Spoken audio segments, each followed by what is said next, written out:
Welcome to an episode of Vidhi, Footprints and Sands of Time. This is a tale of survivors and achievers.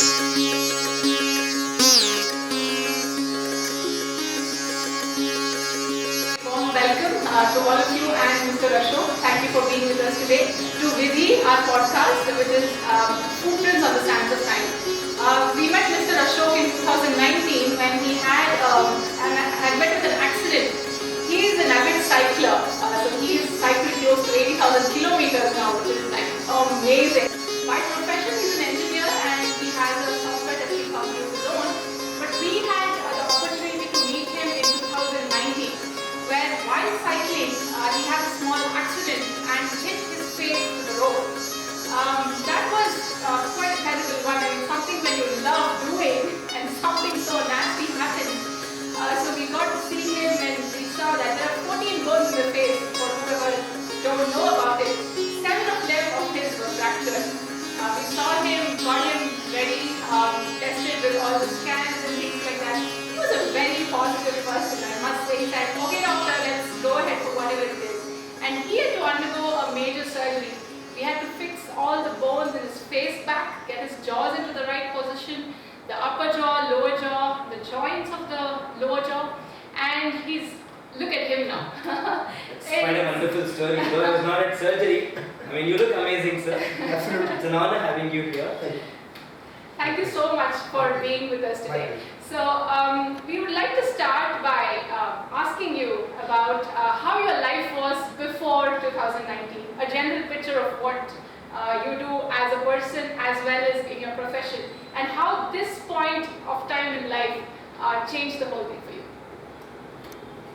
Okay, so I'm an engineer, a professional, as you mentioned. I'm into the business of software. I run a software testing company, which is primarily about finding bugs in other people's code. So somewhere about 2010, as part of work, etc., I think cycling was kind of coming into India, if you will, and we saw some fancy cycles, so that's how I got interested, bought one of them, and then did the small rides of 10, 20, 30 years. So slowly the kilometers went up and it kind of got into me. So my routine would be every weekend I would end up doing a ride, going for 30, 40, 50, stretched on to 100 and so on. Then I started doing events called brevees and stuff. So actually every weekend used to be riding, and then I got into a bit of running, and of course the 5 days of work. So it was a brilliant stuff to have a great balance of doing something. I've never been actually a great physical guy, but then this was lovely. And this went on, and I think weekends were busy with rides and runs and meeting other people, other friends and so on.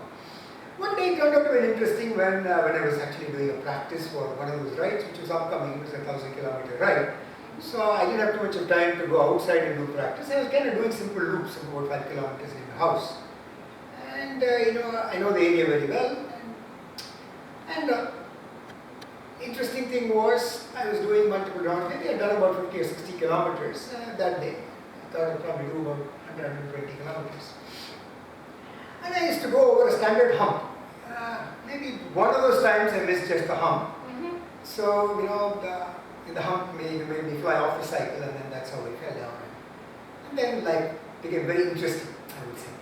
So as soon as I got off, and I could see the cycle obviously going off in a different direction. And I had this helmet on, and I fell face down, and then I could see that for about 2-3 seconds, like how Osho says, you see your entire lifetime, in a minute, and then you kind of you just get pulled, and then you can hear the sound that comes on the helmet, the screeching sound, right? And well, I guess something's broken, but I was not the kind of guy who was going to check out what happened. So I got down, I found that I had bruises all over, and then of course, bleeding. So bleeding was there from the mouth. So before anybody could come and help me or something, I got up on the cycle and I rode back. So it's about 1 kilometer from my house. And then some people are trying to tell me, hey, you're bleeding. I said, yep, I know. So I went back home, and then told my wife, it was Saturday morning. And then I said, hey, I think I've had a bit of an injury, so it's good for me to go to the nearby doctor. So I cleaned up my mouth, it was obviously bleeding, pulled off a tooth, threw it away, and and then that's when I think I went to the first hospital, and then I guess they didn't know what to really do. then my wife found out Dr. Girish, and then things changed. So what are the big changes? I guess as a person who's mortally afraid of a dentist, who's been avoiding dentists for all his living lifetime, wanting to meet the dentist about when you're kind of about 55 is not necessarily the most pleasant thing I thought. Okay, but I guess I was pretty wrong about the whole experience, if you will. Thank you. I think that's going to, be a good idea for a lot of people. So somewhere about late in the night is when we were told that I think you need to come to Saga because we were in Chennai at the time, and and we were recommended that you go late night, and I landed up in Saga at midnight, and Dr. Girish arranged to come, and they immediately did some emergency stuff, put me in, and I think I remember meeting Doctor on Sunday morning, and I think it was about 2 days away before my anniversary. I guess we were across the silver by then. So that was the marriage anniversary then. So I had to kind of, So I told the doctor, he said, you know what, I'm going to fix your face, don't worry, I'll make it better than yours, what you have. And I said, absolutely, because remember, it's the day you're doing the surgery is marriage anniversary, so you better make me more handsome man. And I guess he probably did that. So he did pull up my chin and did all kinds of stuff in the excuse of trying to fix my bones inside. Now, what changed in the entire stuff was one, I guess it gave me a very different twist of life, because I think that's when I knew that, that you have to really learn acceptance. We all know about acceptance. We read about it, we think acceptance is the greatest gift, gratitude is the greatest thing. All that is nice. But the only way by which I think knowledge ultimately gets transformed into something meaningful is when you experience it. And then on that Sunday, after the emergency, they put me back into the ICU. I guess that's when you had tubes all over the place. You could open your mouth. You couldn't do much. You couldn't turn and stuff. And then that's when I think the moment of acceptance hits in, and then you're like absolutely quiet. A couple of days after surgery happened, and then doctor said, well, you can't open the mouth for quite a few months. You can't do quite a few things. But he was kind enough to let me know that hey, you can get back to running and walking about 6 weeks after you can go to walk, 3 months after you can go to run, and then 6 months after you can get back to cycle. So I followed that arrangement pretty seriously. What we see is when tragedy strikes in life, a lot of people try to fight it, resent it, but was it your make that made you accept the situation and fight for yourself? And what was your entire mindset at that point? I guess, it's easy to say I had that, but I think that's true. Because I think it's all these are hindsight, that it's a process of discovery. It is either you react vehemently with it and say, why me, what happened, and then be more in pain, you would think. Or you can say, well, it happened, let's just not worry about it, I'm not going to think and argue or whatever. But it so happened, I guess, in a way I think it was lucky because I hit my head. I could have, normal cyclist injury is, you fall down, you break your clavicle, and a broken clavicle is a symbol of a professional cyclist. Okay, and that's normal. And then of course you got rashes all over, the road rashes are also pretty common. But then nobody would kind of, I think believe, especially the police, because I think they really drilled my wife. And they asked, how could you fall off and then have such a bad fall and break your face? And are you sure that this is what happened, or is there something more to it? Because I guess they had to rule out the fact that it was not a criminal case. And I think a lot of them didn't believe it. But the interesting part was, I think, I don't know if, it hit me, the Shiva's third eye, as they call, the third eye as well we call. I was going to understand that bone was also broken somewhere here, but they said that it will automatically fix itself. I think that was a blessing, because at the end of the day, I think it opened up something which allowed me to accept it. That's what I attribute it to. It's a wonderful way of putting it. Sir is also a blogger and an avid writer, so the play of his words when he speaks is just so intriguing. I mean, we are also so inspired by what you do. Thank you so much. So, I believe that while you were going through this entire thing, you were constantly in a intermingling of words and emotions, and you beautifully penned it all together in form of 9 poems. I'm sure we would link those, with your permission, if we can link it in the bio to our readers. And we would just want to run through those poems that you have written and how exactly and what exactly you mean, because they say that the words of a writer can only be understood when the words actually float out of his mouth. It's like horse's mouth. So we would want us to just run through the entire 9 poems that you have written. Sure, we'll do that. But before I do that, I must confess that during the time when there was IC, and obviously you couldn't talk and converse in a normal fashion. And the only way of communication was a written piece of paper. So I did ask the people there and they were later, get me a pad with a sheet of paper and pen. So you're trying to put together. So that was obviously used for asking basic stuff, whatever that you wanted. But beyond that, I think those were probably my serious companions, because nobody else was possible to meet anyone. So during the stint in the hospital, which I think was about 9 days, about 3 days or 4 days in the ICU, I actually sat down and wrote. Okay. Not poems, I would say, whatever would come. And it was an extremely slow process, a very beautifully measured process, because one couldn't move as fast. And the only thing that was reasonably sharp and still working very well probably was the intellect. And all the physical pieces were comparatively slowed down enormously. So it was, you actually would sit down quietly, very slowly, very measured, open up a page and write. So the interesting thing was that turned out to be one 80-page notebook worth of thoughts that went through.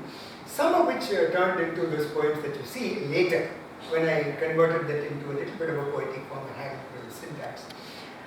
And that was something that was a very, very extraordinarily meaningful change. And that's when I knew what it means to be in ICU, where it is such a brilliant place that you can't sleep. For a variety of reasons. One, brilliant LED lights all over and white all the time. You don't know what is the time that's going on. And the machines up there, they're all beeping, whirring, sound, purring, whatever, and each one of them have different stuff. And you've got absolutely people who are always permanently wired up, and it's amazing to see all those nurses who are all absolutely wired up, joking, laughing, having fun. And I think that's when you see what life is all about. On one side you see those people who are lying down unconscious, they're probably comatose in some sense, maybe in pain. And the other set of people who are trying to take care of them, who are struggling and working 12-hour shifts, absolutely happy. And then of course the pressure, and then the doctors come in, and then one mistake that happens is simply not tolerated by the doctor. And then the nurses get an absolute earful, mouthful of fluid, but then life goes on. And that, I think, those experiences were absolutely miraculous. It's a wonderful way of putting it in. From our perspective, when we come in, we want to see our patients and whoever we're treating extremely, happy and up and going. So that's what we want. So the first thought that you have penned is about smile. Yeah. Let me see.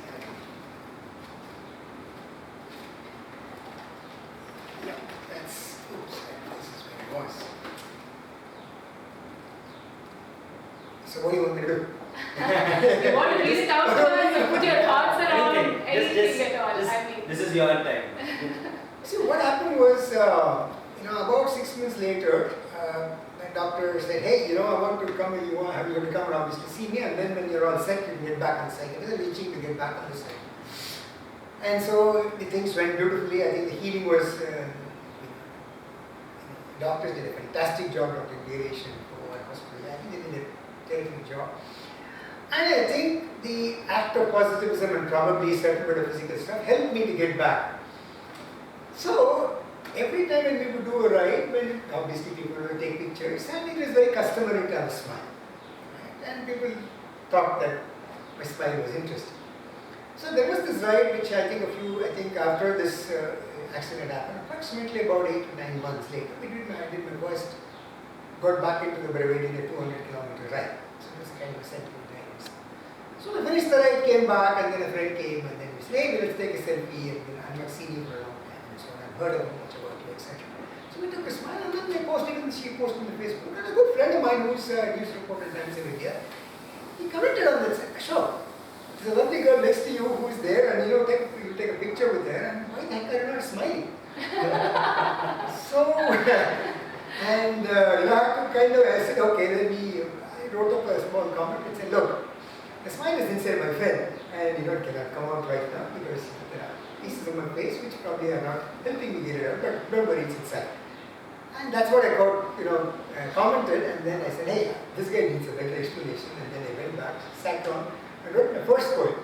And that triggered off a series, and I said, this is brilliant, because this is an anniversary coming, and this is what else could it be but into my present to all the people who, made me back, and get me back something which I had lost. And then they said, and that's how this flowed us for 9 days, so it's like a Navaratri now. It turned out to be 9 days in the hospital and 9 poems, and dedicated to the wife, the doctors, and the hospital, and and that's when it happened.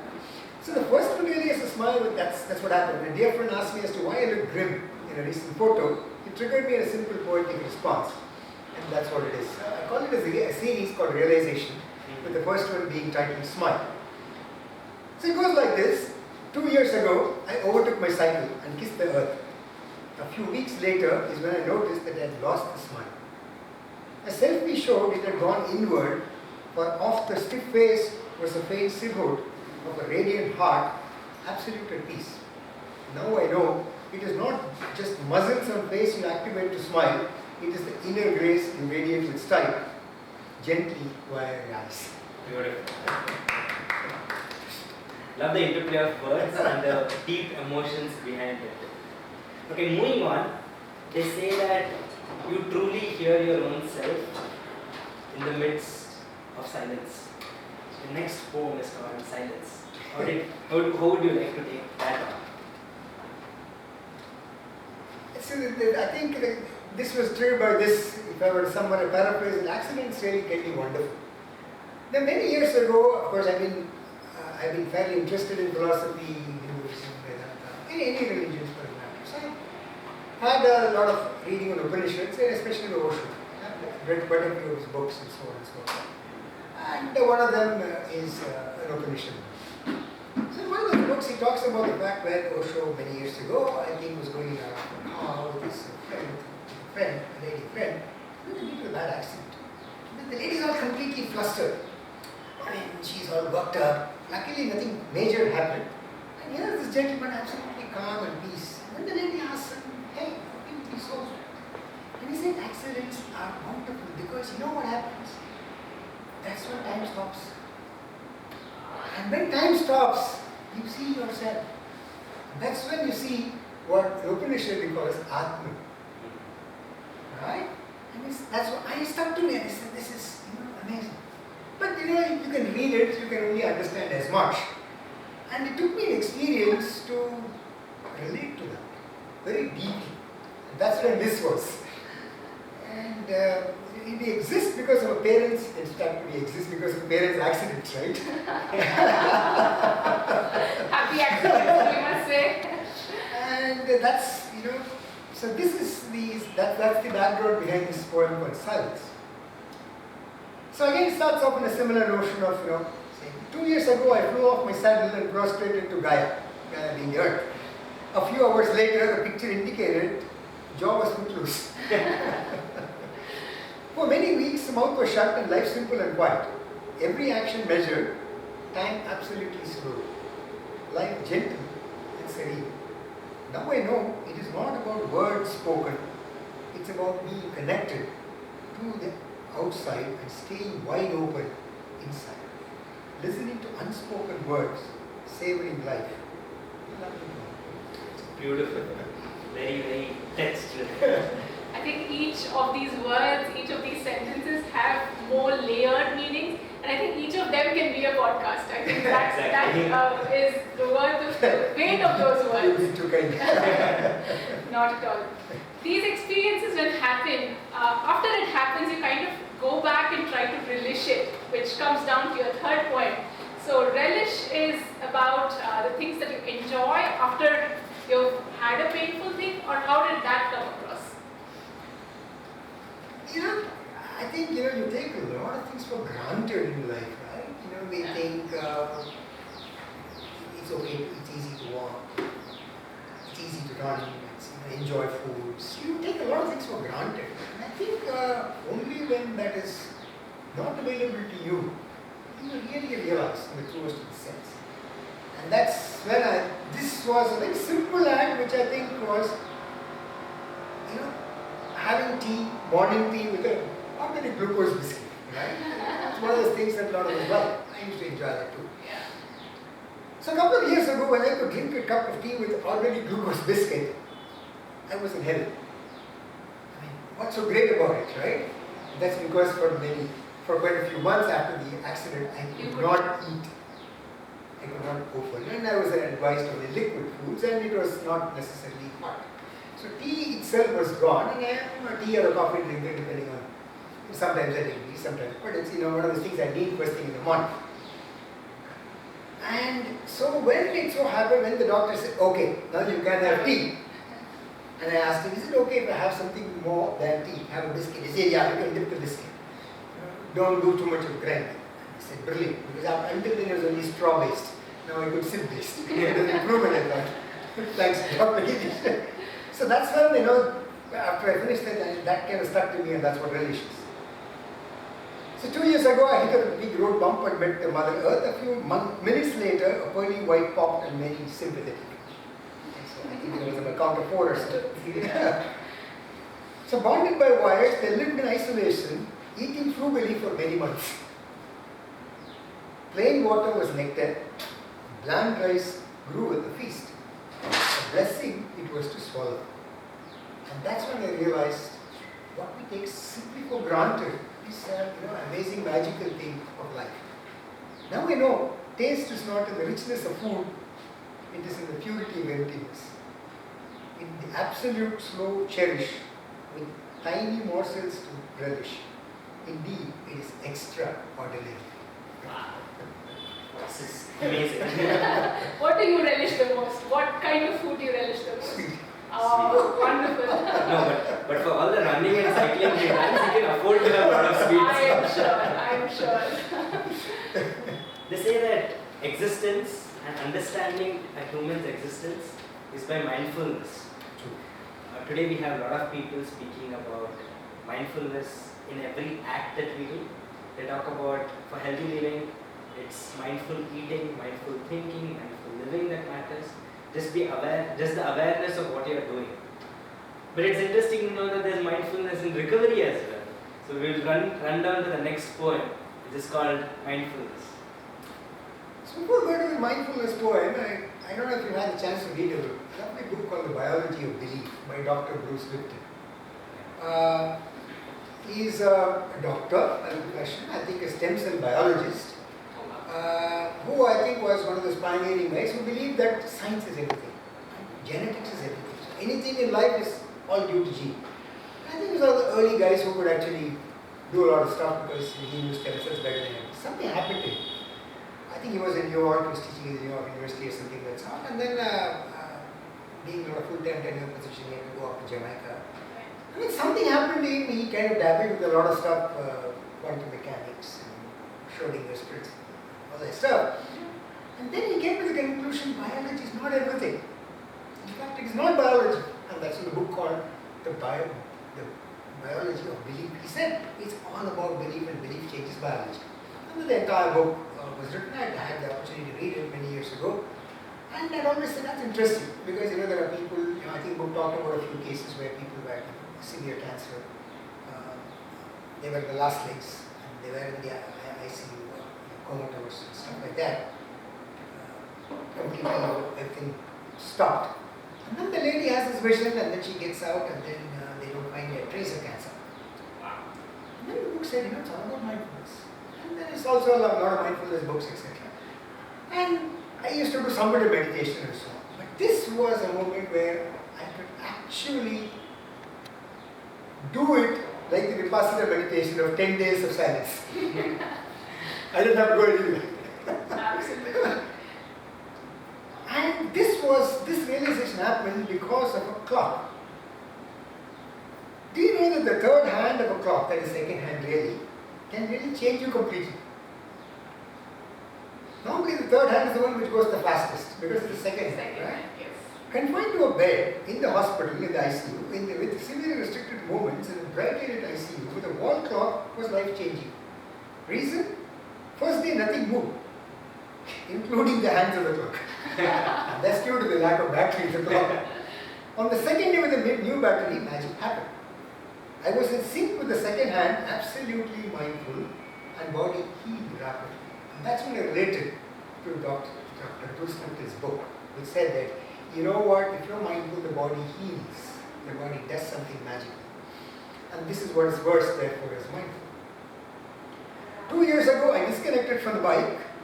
A full-on fall on the road it was. Momentarily surprised, unfazed by the dripping red, I rode back home, hurried. Holes, screws and tubes came to my rescue and hugged me so tight that life stood absolutely still. Just a clock for company, I clung onto the second hand and went round and round.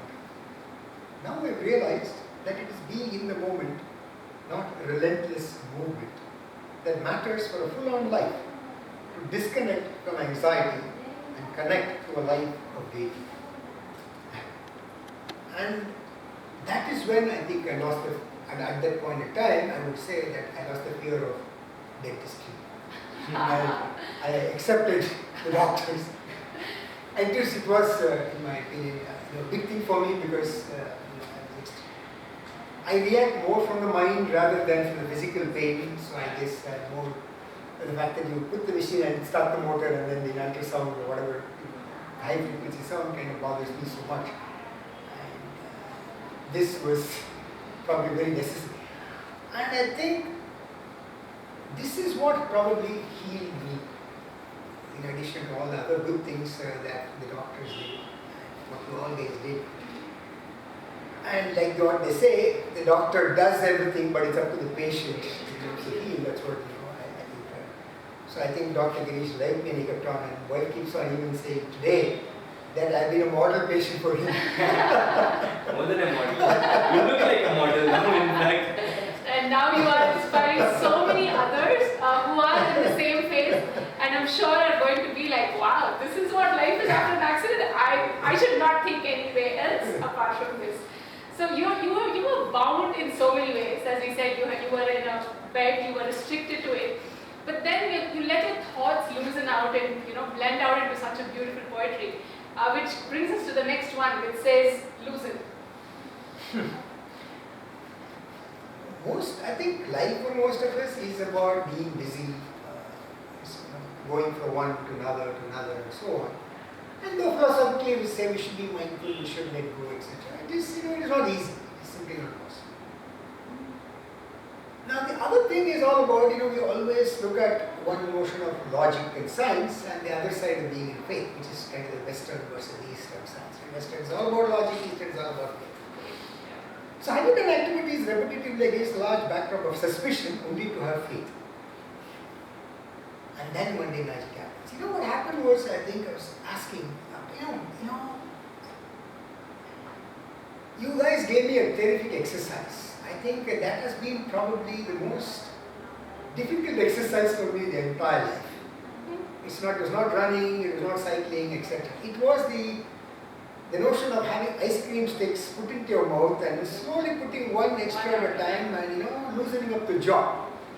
And the doctors, obviously, brilliant man, all you guys were always pushing me. Oh, this is not enough. You got to put 25 sticks now. What 15? And you should keep it for longer. And it's like I'm struggling to put a 15 and they say, hey, it's time for you to put 25. And how many times you do it? You do it, I think, once every hour or two. Yeah. And the whole day would be, that's what we spent. So all you have to do was, taking sticks and put it in. then the doctor said, one day I was asking when it's moving and the typical signs, right? So much of distance and so much of millimeters. So how will it extend? What percentage? The typical scientific engineering background, like though we all understand faith. And the doctor said, you know what will happen, Ashok? One day, it just magically, poof, it opened. And actually, I remember that one day when it happened. Oh wow! I think it was absolutely, to the dot what Dr. Girish said. I don't know, I forget the day or 30 or something. I have to go back and look at the book. Okay. But on the day 30, when I was going to, go into the toilet, suddenly, click. And then I went to my wife and said, you know what? I can actually open up my jaw. Yay! Celebration. Simple things giving so much That's the happiness. loosening piece that's up there. 2 years ago, a casual ride turned out to be a bumpy one, and the bike and knee were separated. Parts lost, loosened, and snapped. It took a brilliant doctor to put it back together. Success it was, all stuck up. Jaws locked, neck tight, face taut, and eyes not blinking. Have faith, exercise diligently, they said. Many months later, they loosened magically. It started with the jaw. And then it took many more months for the eye. Now I believe deeply, magic happens at the right time. Just keep on spinning, nice and easy. Like the charka that you have right here. Hold on to the handlebar of faith and zenith shows up.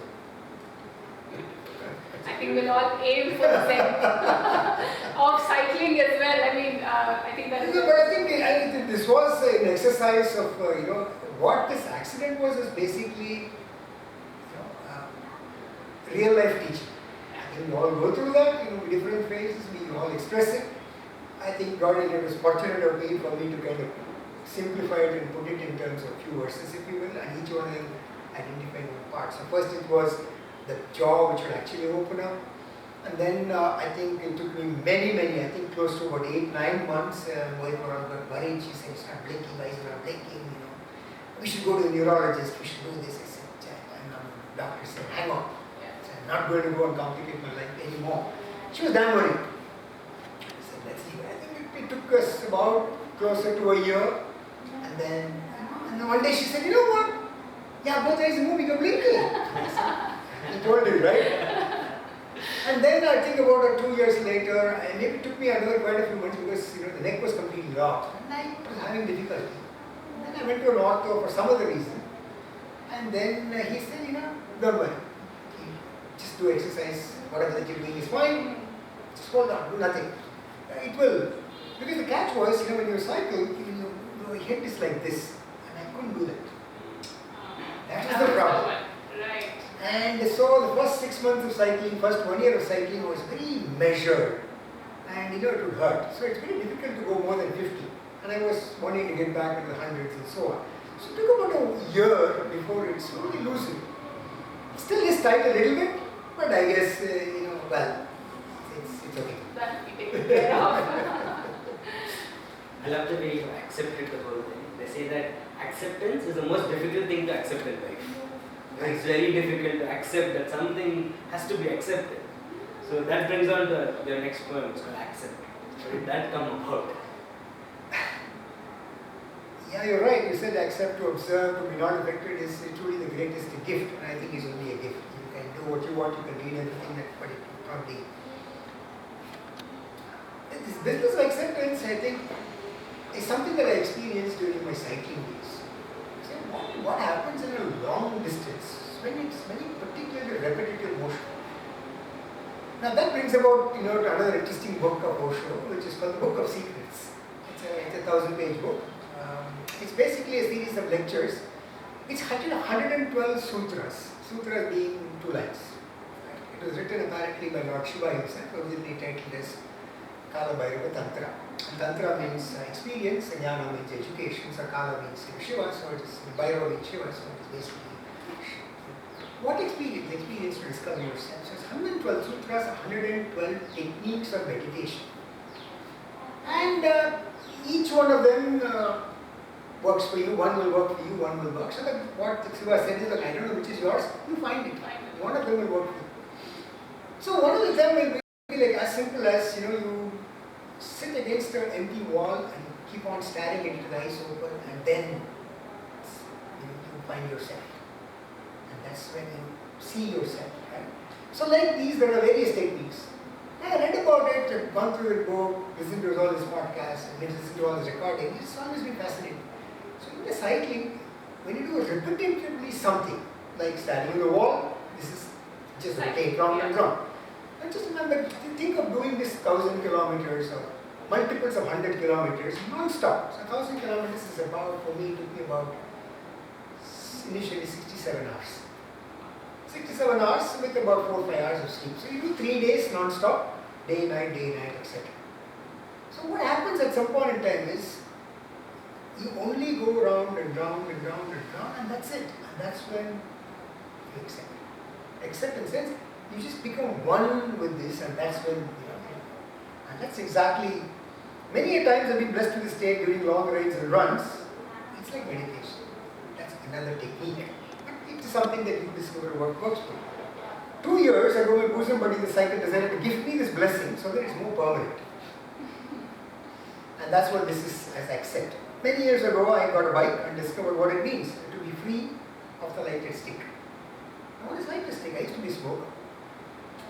And I enjoyed my smoke. And when I started smoking and enjoyed my smoke, I got on the bike actually removed the smoking habit. I didn't have to do anything, and I did enjoy smoking. So that's why I said it became free of my lighted stick. One day it threw me out to teach me acceptance and discover life's greatest freedom. Can't blink, can't chew, accept. Slow moves, stiff neck, accept.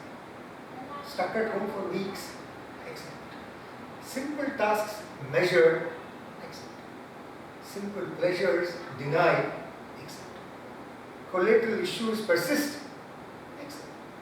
And now I realize the power of being unaffected, resist without pushing, embrace without pulling. Be at ease, absolutely at peace, except to be in effortless balance.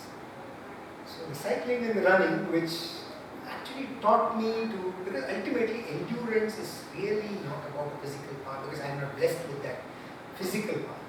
It is just that mental state, and mental state is you are just completely in acceptance of, in that case you might say, pain in the leg. Right. This is some of the pain. And then what happens is the pain goes away. That is what I think was magical to me. I know that you must have given me some really good drugs, but I guess I know also other people who are moaning and shouting and all that stuff. So I probably was not actually moaning and shouting as much, or probably not, as far as I know. And even at home it was not there. And I think it was simply because of the power of acceptance. Because the fact that, well, bad luck you're here, but it's not bad or good, it's just that you're here, so stay at it. And I think that was probably the greatest gift. And that is how I think, one manages pain. And that's what now I realize. So now anything happens, any small injury, headache, etc., all I do is to accept and just focus on the pain and focus on the part, and the pain vanishes away. I hope you know the story of Ramana Maharshi. Ramana Maharshi, the saint, in a Thiruvannamalai in his last days, I think he was supposed to have some kind of major abdominal surgery. I think he had to do a incision and stuff. And he said, don't worry about anesthetics. Just let me, I am all set. You can do your surgery, nothing will happen. And the story goes that he was not anesthetized, and he was underwent the entire operation because he was absolutely well and absolutely in acceptance. So maybe he will take it. We have so many of such stories in our rich culture. I mean, not only in India, across the world, but in India, the stories that we have heard of great saints and having endured so many things and so many thoughts that have come to them and they've actually penned down from the Vedas to your poems right now. So I think it's just beautiful. So with all this happening with acceptance and things like that, I think just before you hit that moment, there is a fear within you which comes and which says, will you be able to do it or not? Will you hit it or not? Will you go forward or not? And that sometimes can take a huge, step back in a lot of people's life, because just before going to the surgery, they'll have that fear. Everybody has that fear. Even we do before stepping in. We do pray to God that, let everything go well and then step in. But when the person who's enduring pain feels it and goes beyond that fear, I think he would have conquered it. So, which brings us to our next point, which is fear. How did that come about?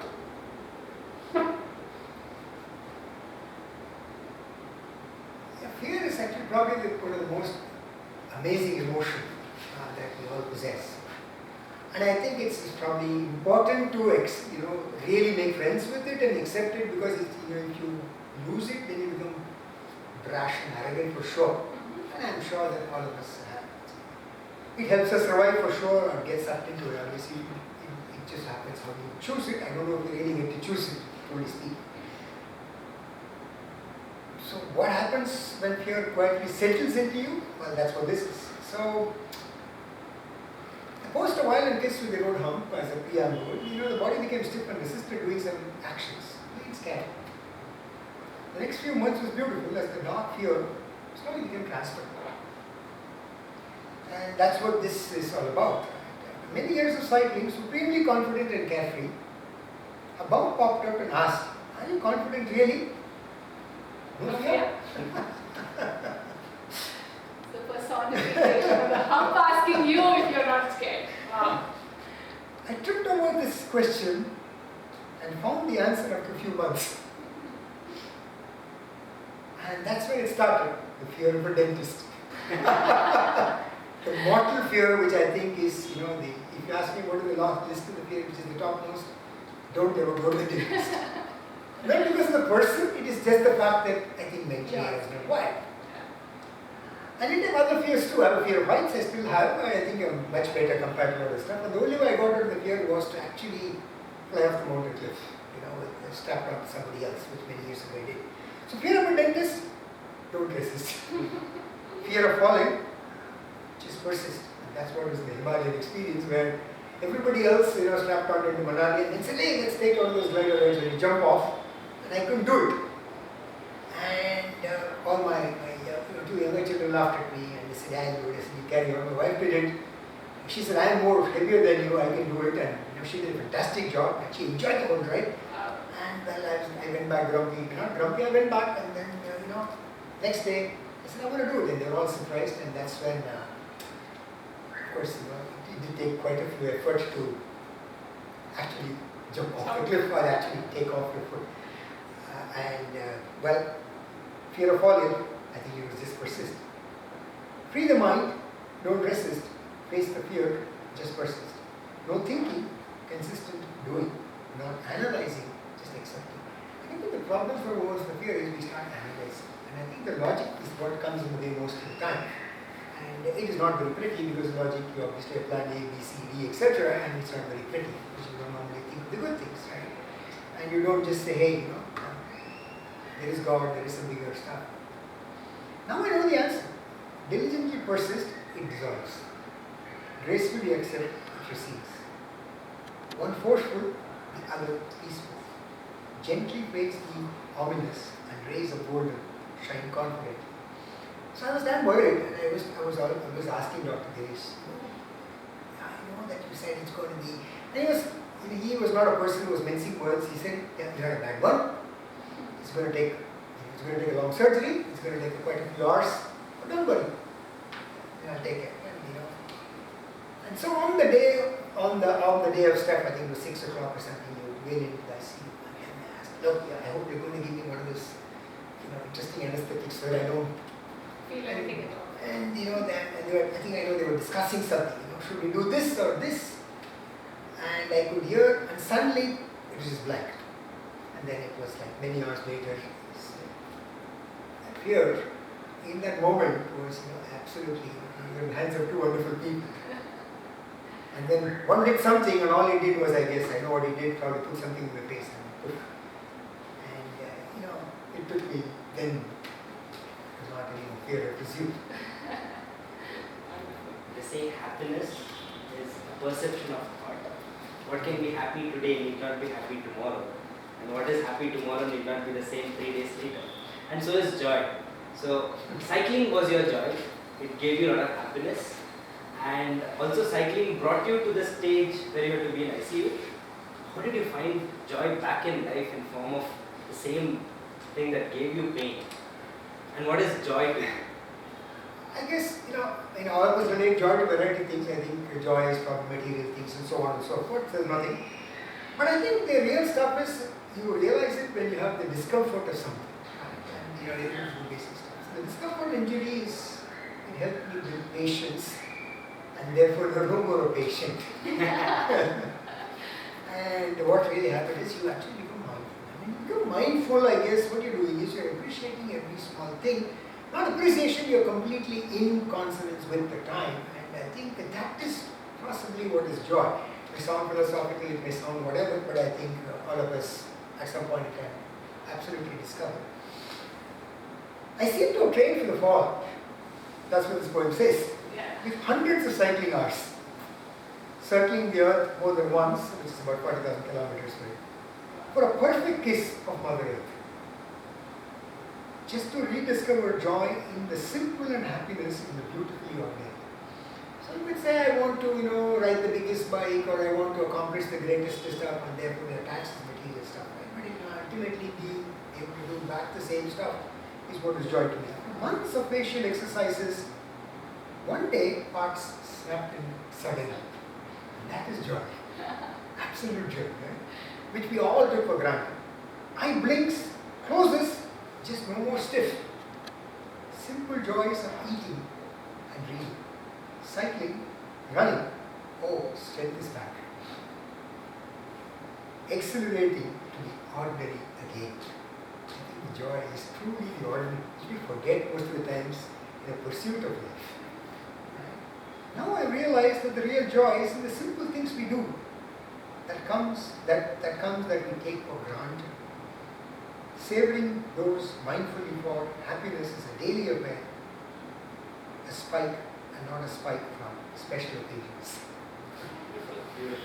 I think that tea and biscuit made that the spark of joy. The spark of joy, absolutely true. Now I can still relate to that, the day when I could actually, dip in and dissolve it in biscuits and then have it back. Then you can get back the temperature back into your mouth. Never can I forget that. Nothing else because right? Simple pleasures. Thank you so much. You've been mentioning the doctors, the hospital.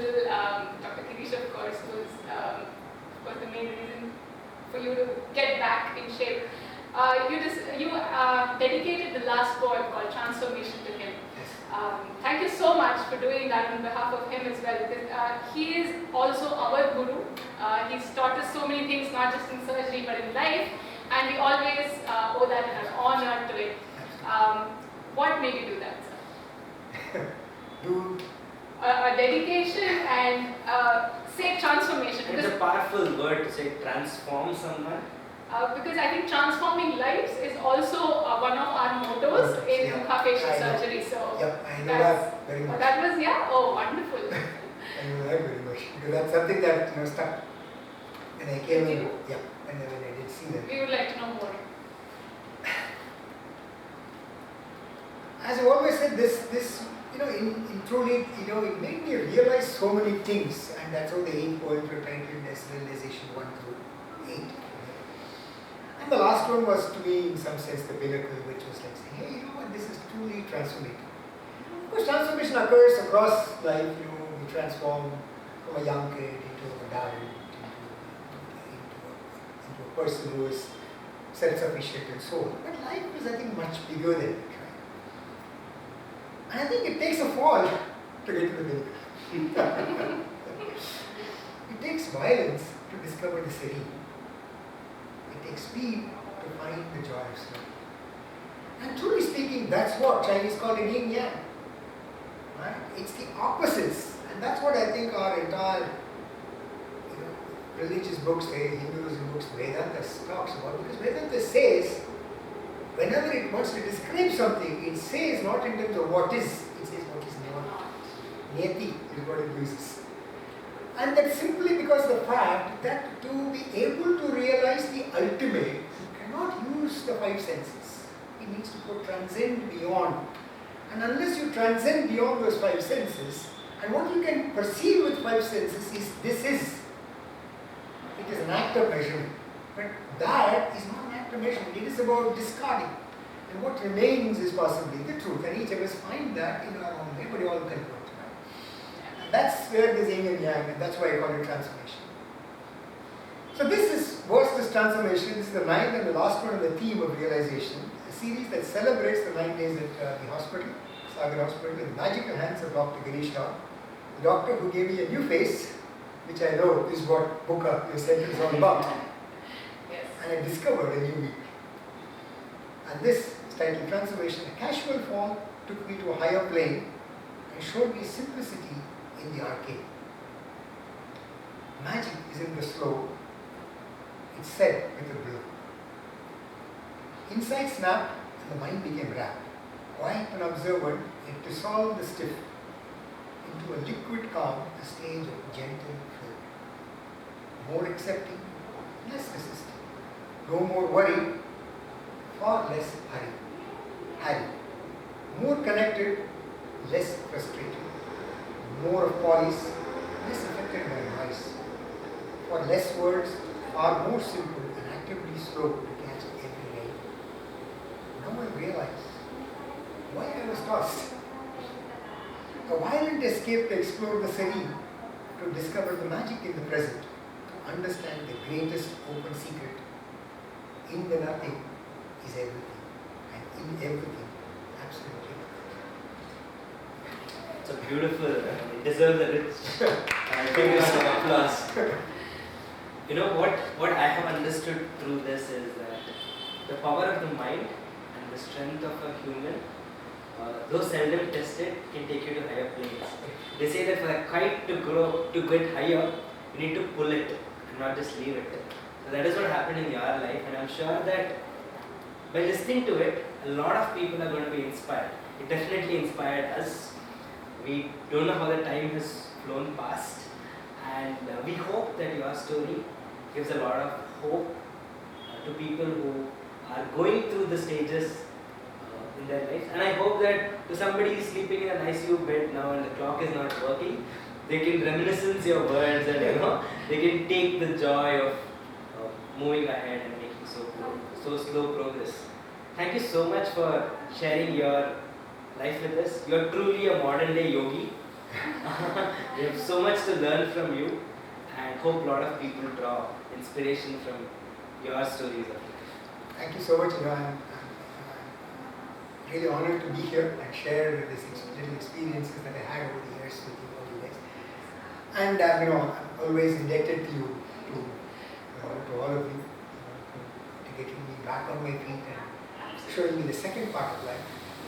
Anything you want to tell our listeners, not just somebody who is maybe undergone a trauma, but just generally your words of maybe wisdom. Oh, there's no wisdom. No, so I mean, these words, when you pass this on to us, we have reread it many a times. We have read through this, we actually read it together with Sir, like all of us, and then we read it all individually, like when we went back and we were showing it to our family, what a patient has actually written such a beautiful thing for us, and it was truly such an honor. I mean, for us, when somebody smiles back after a trauma or a surgery, somebody gets going on in life, somebody says, what, I'm happy, I'm able to eat, that is the joy for us as a doctor sitting on the other side. So that's what we want for everybody in the world, because our motto is to transform lives. So somebody who's listening to all of this, what would you like to say? I'm sure that any accident, any stint in a hospital is always painful to you, painful to the others. Well, as far as others are concerned, I don't think I can speak, because I'm sure my wife must have gone through a lot more trouble than me when I was sitting there and writing poems or writing stuff in the ICU. But I think the one that I think is what I think what any patient probably needs to really appreciate the fact is, yes, there are medicines, there are chemicals which help us. And there are good people who keep you in comfort. But it is not them or the chemicals that alone cuts it. It is about you being absolutely quiet with yourself and you being just saying, it's okay. Well, sometimes other people will help you get there by somebody is telling you, maybe you have somebody coming and saying, it's okay.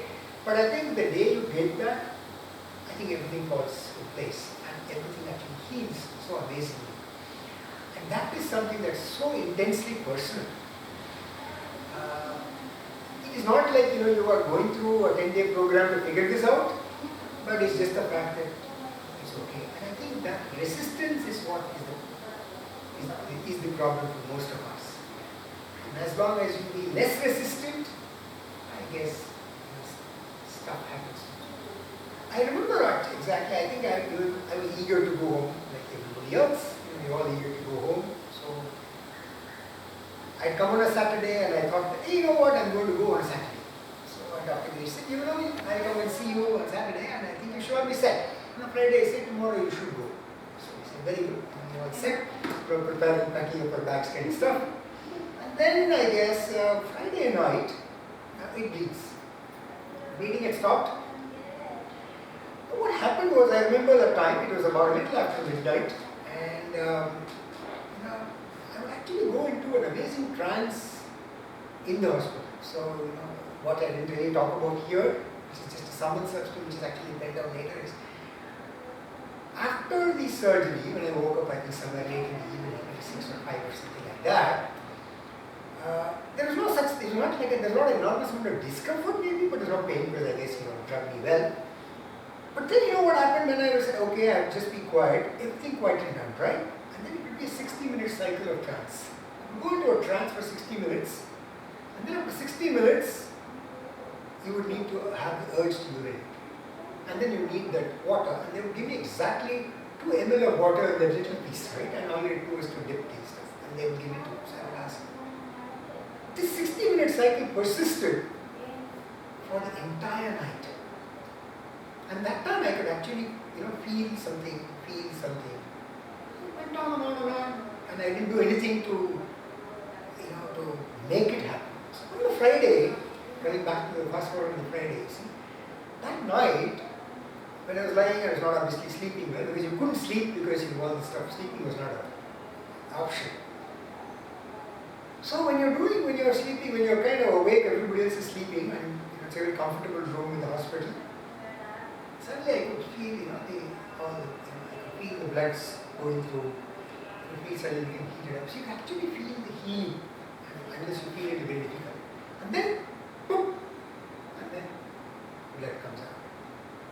And then I looked at the blood, it's kind of dark. So I said, it's okay, it's one of the blood clots. Inside maybe broken, bad blood is coming out. And then my wife Gayatri was sleeping, and I said, hey, I think we need to call the doctor or nurse. I think I need a cotton because it's not. So I went to the toilet, kind of rubbed it up, but just kept on coming from the nose. And then she got worried, and the doctor came. Everybody got worried, etc. And that's when I think he came and doctor came. And he had to again plug it in, so it he said, okay, I'll plug you again. And then he said, doctor said, okay, stay one more minute. Doctor, wife got damn worried. She said, no way. And I was pretty much clear that it was not a big deal. She got worried, nose bleeding, maybe the brain something's gone off, this case is good. So all that worry obviously happens to the other person for sure.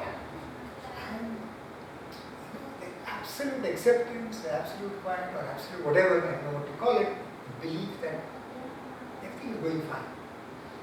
The doctor's done a fantastic job, hospital has done a great job, everybody has done a great job. Nothing is a problem, just a bad blood is coming up. And it was true. It was bad. It was true. And then he said, look, you can go on Monday. So I had to be a weekend, right?